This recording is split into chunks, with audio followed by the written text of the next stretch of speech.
So let's talk about why I read kanji from Persona 4 as gay. By the way, no dogpiling on King Drew, he's my buddy, this is just a teachable moment. First, let's take a look at a scene from Persona 4, specifically in Kanji's Shadow Dungeon. Oh, come now! Enough with the charade. Isn't it awful to deceive people? To deceive yourself? What's so bad about doing what I want to do? And that has nothing to do with it. I'm what you really want, aren't I? Hell no! Oh, how I hate girls. So arrogant and self-centered. They cry if you get angry, they gossip behind your back, they spread nasty lies. They look at me like some disgusting thing and say that I'm a weirdo, laughing at me all the while.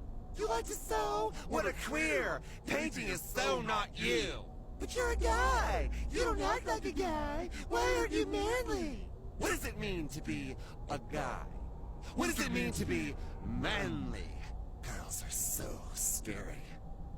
I ain't scared of them. Men are much better.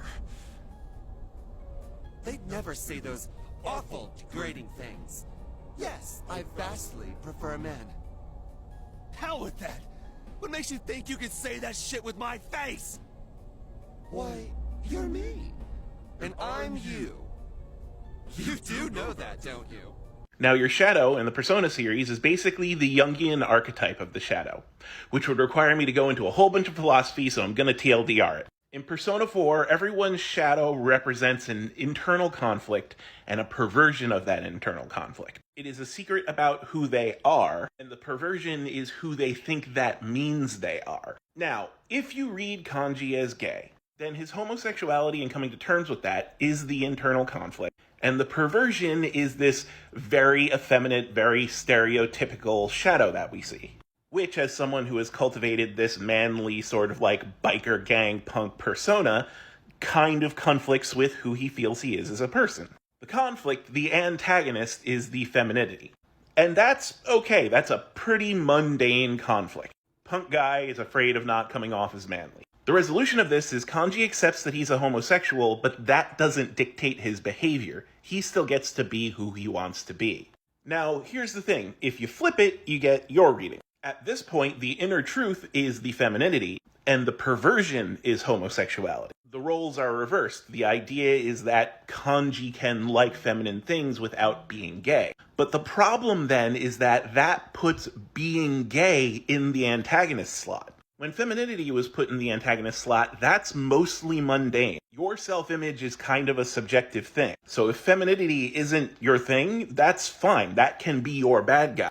Making being gay the bad guy is a little bit more yikes. And the end point of that reading is, it's cool, Kanji, you get to be feminine, and it doesn't mean that you're one of them gays. Which again, that's kind of a yikes. Which is why I said in my original video, I think the story reads better if you read Kanji as gay. This is also why I think Naoto being trans is so important. Because if Naoto is trans, then it's just a gay man getting together with a trans man who have both come to accept themselves, and that's kind of beautiful.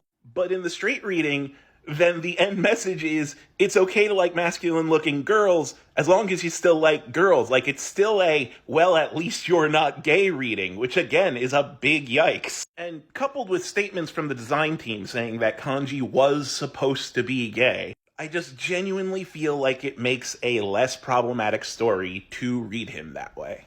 But, you know, I have a lot of friends who don't read him that way and just say Atlas sucks at writing queer characters, so, you know, maybe that's the case too.